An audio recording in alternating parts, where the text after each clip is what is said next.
घर से बेइज्जत होकर निकाली गई राध्या के सामने उस वक्त कोई रास्ता नहीं बचता जब पूरा परिवार उस पर आंखें मूंद लेता है और बेगुनाही का बोझ दिल में दबाए वह अकेली सच्चाई की तलाश में निकल पड़ती है। शहर की हर गली, हर मोड़ और हर चौखट पर भटकती राध्या एक ही सवाल दोहराती है कि क्या किसी ने उन कथित साधुओं को देखा है जिन्होंने उसकी जिंदगी उजाड़ दी, लेकिन किस्मत हर बार उसे खाली हाथ लौटाती है। कोई अनजान बन जाता है तो कोई पहचानने से साफ इनकार कर देता है और धीरे धीरे समय के साथ उसकी उम्मीदें टूटने लगती है। आंखों में आंसुओं का सैलाब और दिल में असनीय दर्द लिए राध्या समझने लगती है कि शायद अब उसके पास कुछ भी नहीं बचा। थककर, हारकर और टूटी हिम्मत के साथ वह अपनी आखिरी आस लेकर भगवान भोलेनाथ के मंदिर पहुंचती है।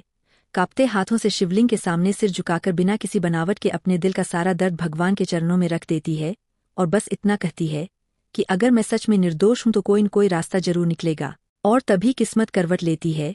जब मंदिर परिसर में ही उसे कुछ ऐसे कागजात मिलते हैं जिनका सीधा संबंध उन्हीं लोगों से जुड़ा होता है जो साधु बनकर उसके घर आए थे। यह कोई इत्तेफाक नहीं बल्कि ईश्वर का दिया हुआ संकेत होता है।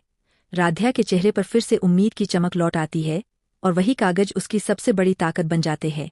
बिना एक पल गवाए वह उस पते की ओर बढ़ती है जो दस्तावेजों में दर्ज होता है, लेकिन जैसे ही वह वहां पहुंचती है, सच्चाई का एक और डरावना चेहरा उसके सामने आ जाता है, क्योंकि जिन लोगों को उसने भगवे वस्त्रों में देखा था वहां उनका साधु रूप कहीं नजर नहीं आता और साफ हो जाता है कि यह साजिश जितनी दिख रही थी उससे कहीं ज्यादा गहरी और खतरनाक है।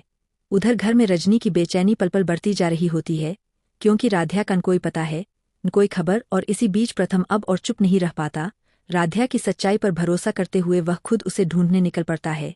अब सवाल सिर्फ इतना नहीं कि राध्या को सच का सबूत मिलेगा या नहीं, बल्कि यह भी है कि यह साजिश किस हद तक जाएगी। क्या राध्या अकेले इस अंधेरे से बाहर निकल पाएगी या सच्चाई तक पहुंचने से पहले कोई और तूफान उसका इंतजार कर रहा है,